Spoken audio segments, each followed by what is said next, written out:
The views expressed are not necessarily those of KSCJ and Powell Broadcasting Company. This program is not intended to replace the advice of doctors or other clinical providers. Consult with your practitioner to ensure the proper course of action for you. Welcome to When Things Aren't Going Well on AM 1360, FM 94.9 KSCJ. This program is dedicated to your mental health wellness and brought to you by Family Services, a United Way partner agency. Here's your host, Art Silva.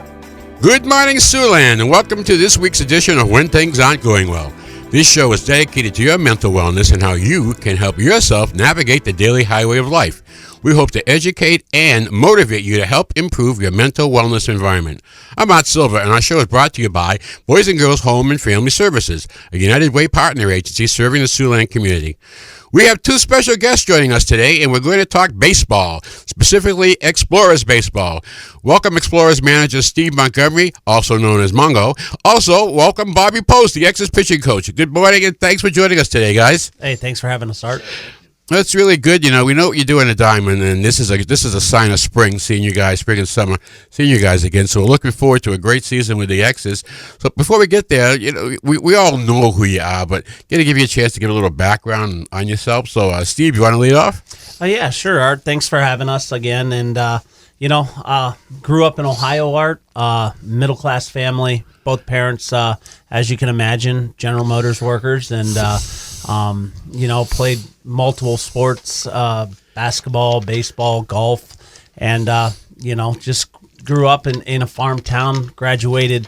I think we had the biggest class ever at 63, so very farm community, and just led to professional baseball, played 10 years professionally, and got into coaching up in Fargo for 10 years, and now this will be our, I think it's our 11th season together. Wow, it's been great, too. It's been absolutely great watching you guys out there. Bobby? Yeah, so I actually grew up in California, Long Beach, California. My dad was an automobile painter. My mom was a stay-at-home mom. And got to college, went to University of Nevada. After Nevada, got into professional baseball. Also pitched 10 years in professional baseball. After that, got into coaching with the Explorers. And been with the Sioux City Explorers since actually the playing days back in 1998, and then as a pitching coach from 2009 to current. I remember those pitching days, Bobby. You know, did you commute down and back and forth to games during that frame? I did my first year until I actually lived with Markers with my host family. Okay. But my first time, I was traded from Sioux Falls here, and I actually drove back and forth from Sioux Falls to Sioux City for I think it was the first 4 weeks of the season. I remember that, going all the way back. He's been there since 93 with the Explorers, so we got quite a history here. And I kind of look at a new history since Steve's come on board and managing the team and playoffs and, you know, how you put your team together and how you manage. And I think I really got a lot of fun watching you guys, how you pull this game together, because that would absolutely, you got stress out there. You got a lot of things, a lot of situations happening. Baseball's such a situational game. So before we get to that, though, I'm a little anxious. How the home team looking this year? Well, I mean, we're a lot younger than normal. I mean, I think you've seen it over the years, Art. They're supporting us. We really do a good job of getting that AAA, AA type guy. Independent baseball is moving towards more of a youth movement. You're seeing with the contraction of minor league baseball and all the different cuts and I basically I'll call it what it is, coddling of the minor league players now. You're seeing more youth go into other sports and stuff like that. So there's a big youth movement right now going on in minor league baseball. We're part of it. We're going to be a lot younger, but we're going to be hyper athletic. We're going to be faster than probably any team we've ever put on paper. And we've built it around good starting pitching and a good deep bullpen. So a lot of nip and tuck games I see in our future. Well, that's going to be fun then. So let's talk about, you got a busy off season? Oh, yeah, incredibly. Yeah, baseball just doesn't end for you guys. It goes on. We get about maybe 45 days of downtime, and after that, we're rolling. We're building it. We're trading guys, looking at guys. We're scouting. So there's a lot that goes into it. People don't realize how much. I believe it. Absolutely believe it. So, okay, then. Let me I'm Art Silva, along with Steve Montgomery and Bobby Post from the Explorers, and you're listening to When Things Aren't Going Well on 1360 AM, 94.9 FM, KSCJ. You know, guys, there's a lot of pressure on coaches and how players put together a winning season. How important is team chemistry? Team chemistry is huge. I mean, you got to have everybody pulling on the same end of the rope, and the goals for these kids are to not stay in Sioux City. That's the whole trick to navigating what we're trying to do.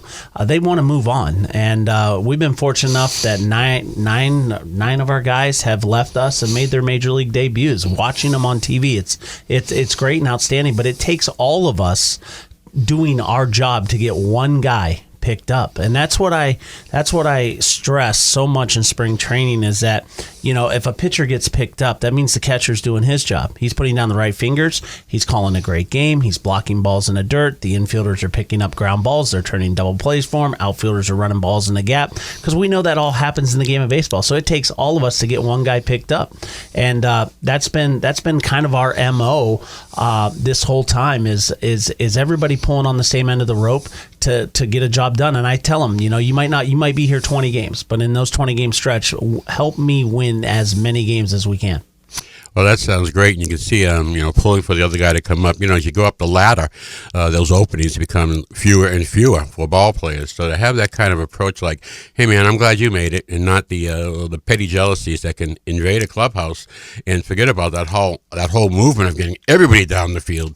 So that's really, really good, and you've done a great job of getting guys to the pros. I got to tell you, it's with mixed feelings. You got a guy coming up there, he's just blanking everybody, and all of a sudden he's gone. But that's good. That's good, and I think at this level of play, this is what you strive for, and that's really good. How do the guys feel about that on the team? Do they buy in? Yeah, they do. I mean, I think at the beginning it's like a boxing match. You know, they're feeling each other out. They're seeing what they get away with, what they can do, and how far they can go. But I think after about 2-3 weeks, the guys start coming together. They start buying into it.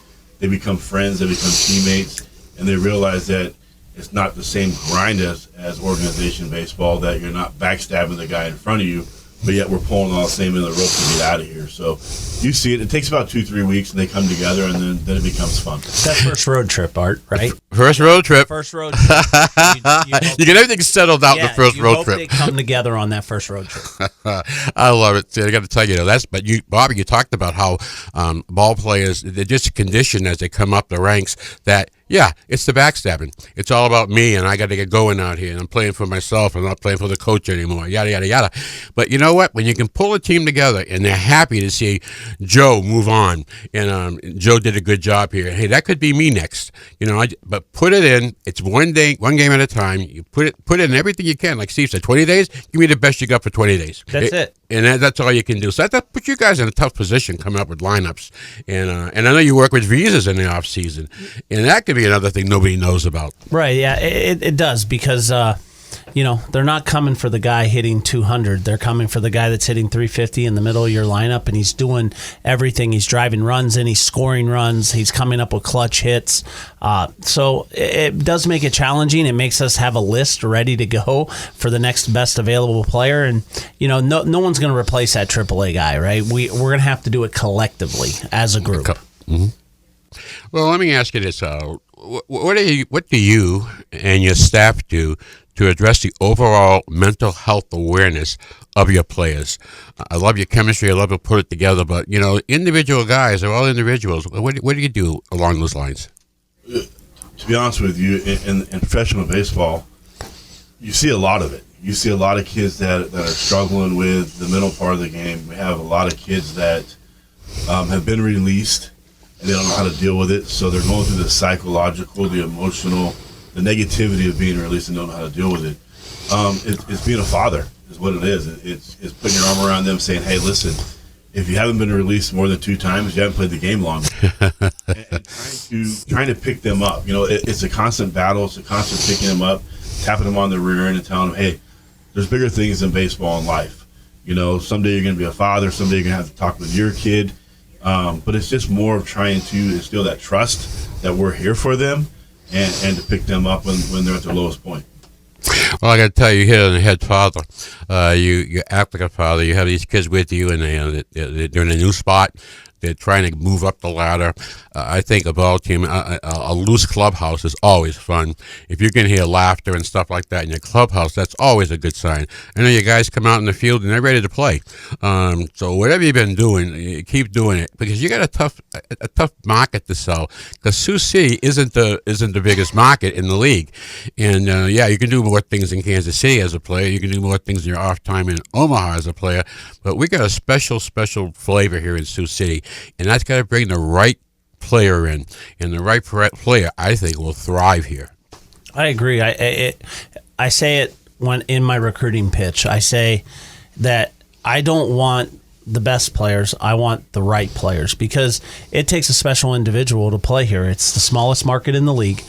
There's not a lot to do. I mean, there's a couple places for these guys to go hang out and stuff, but I always say it's baseball first here, and we're going to do everything in our power to get you to be the best version of yourself, not only on the field, but off the field as well, and then move you on. And it's definitely the mental health side of it. I mean, just like Bobby said, it's just getting them to buy in, putting your arm around them, knowing when to get on them, and knowing when to, give them a hug.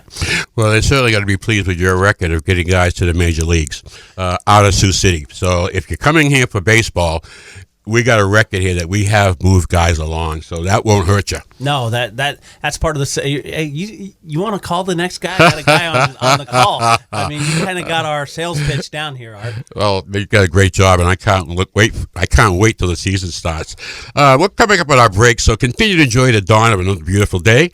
We'll be back with more of When Things Aren't Going Well right here on 1360 AM, 90.9 FM, KSCJ. Oh, I forgot to take the garbage out again. My teen came home who knows when last night. That guy just cut me off. My boss totally doesn't get what I'm trying to do for his company. When will I enjoy life again? Will I ever catch up? I really should visit my parents soon before it's too late. Why is this guy in front of me stopping at a green light? Go! It's time for a checkup from the neck up to put yourself in a better state of mind. Sometimes it all seems to be coming at us pretty fast. Our instinct is to conquer our issues before we enjoy our actual life. It seems we just can't get caught up. That's when stress and anxiety absorb everything. Family Services, Inc. is here to get you back to enjoying your life. A call to Family Services will put you on a direct path to more happiness and inner peace. It's time you appreciate the things that matter most. Let the sun heat your back and enjoy the day, and laugh with guiltless, stress-free joy. Call Family Services today at 293-4900. That's 293-4900. I feel good. Welcome back to When Things Aren't Going Well on KSCJ. Here's Art Silva. Welcome back to When Things Aren't Going Well. I'm Art Silva, along with Sioux City Explorers manager Steve Montgomery and pitching coach Bobby Post. And we're just talking mental health, professional athletes. What do they go through? So I guess, Steve, let's walk us through a season of your job. What's it like? I mean, obviously, let's just go from the season opener. Days of the game of baseball for us is kind of Groundhog's Day, right? So at home, I'm normally at the field around 9 o'clock in the morning. I'm preparing for that day, having a cup of coffee. There's no place I'd rather be than a baseball field. So I get there rather early. Bobby's normally coming in about 10:30, 11 in the morning. Normally we eat lunch together, talk about that night, post the lineup. Then we start early work at 2 o'clock in the afternoon. Hitting will be on the field. 3 o'clock, hitters go to the cages. Bobby takes the pitchers. He's on the field. At this point, I'm probably making calls and to agents and to, looking at release lists and everything. BP starts about 3:45 to 5. We take BP, come in, have a little bite to eat before the game, start the game, play that night. Game gets done about 10. I probably stay at the field till about midnight, 1 o'clock in the morning. I go home. My kids are normally up here, so spend a little time with the kids, and then I'm normally in bed by 1:30, 2 o'clock, and back up at 7 o'clock in the morning. That's almost every day. On the road, the only thing that changes, I'm not at the ballpark at 9. We go to the ballpark right after lunch. Well, that is a full day, and it doesn't leave much time. So how do you work your interaction with your players? Do you do it on the field, in the clubhouse, and get their feel for how they're feeling that day? It's both. When the players come in, usually me and Steve's in our office talking about what's going on for the day. They'll come in, they'll pop in. The older guys will say hi. The younger guys will just run their locker and hide because they're not sure what to do. But, if something's going on with them, we have an open door policy. And, I think that really helps the guys is, hey, if you got something going on, come get it off your chest, good or bad. And then once we get on the field, it's baseball, it's business. We get the stuff behind us. And I think that's what we do a very good job at in Sioux City with me and Steve is a lot of guys you played for would have the closed door policy. Don't come in and talk to me. We don't have that. We have if you got something you talk about, family life, whatever's going on, come in. And then so when we get on the field, it's baseball. And that's all we got to worry about. So let me ask you guys, what do you do when you have to deal with, noticing a player's mental health? Do you do one-on-one counseling with them? Do you have any resources that they go and talk with? A lot of things. There's sports psychiatrists coming up now. And so what are your feelings on that? Really, that's my job as the manager. I mean, we don't have a lot of resources available to us in the American Association. When you're talking about minor league baseball, they do have an EAP program, Employee Assistance Program, that you can call and talk to counselors and stuff like that. But my job as a manager is probably really 10% baseball. It's more so dealing with the day-to-day struggles of these young men or the day-to-day positives of these young men, whatever they're going through, being a father figure for them for 4 to 4.5 months, leading by example, I think is a huge thing that both of us do. And like he said with the open door policy, we're talking to these young men about not only baseball, but about how's their family, how's their wife, because we're dealing with grown men. So how's they might have children. How are your children doing? I have an open door policy for children too. Obviously, you got to be a little careful with girls, but if you have your young son, I encourage them to bring him to the field because you just see the light bulb and the sparkle in their eyes when their children are around, and to see that it's very important to me to allow that to happen. And then you see the other guys too. That's what's crazy is the other guys start gravitating towards that child and everything. So it just makes for a good family atmosphere. And at the end of the day, for 4.5 months, he spends more time with them than we do our own family. So They become our children, they become our family, and we treat them as such. Well, I love to hear that family approach and bring your kid to the players, bring your kid, grow up. You're seeing it more and more in professional sports now. I remember going to Fenway Park, and this is when the Red Sox had Pat Mahomes. And, of course, his son, was out there with him. You wonder who it is. That the bat boy, that's who's that, whatever. But you can see the relationship going on. I think that's absolutely great. And baseball is really the only sport that allows this to happen. Shags and fly balls. You want to do this. You want, come out there. It's a family game. And starting early, getting the kids in the game early. I like to see us. This series coming up, American baseball. We invented the game. What the heck? So I'd love to see where they put those classics out there. It's really be a World Series. And I like that. I like what the little leagues are doing. Let me ask you something on the mental health side. Are you seeing a change in attitude on the professional level towards mental health for their players? Oh, yeah. Yeah, I would definitely say, yeah. In all sports, I think since we've lost a couple athletes to suicide, mostly hockey players. Yes.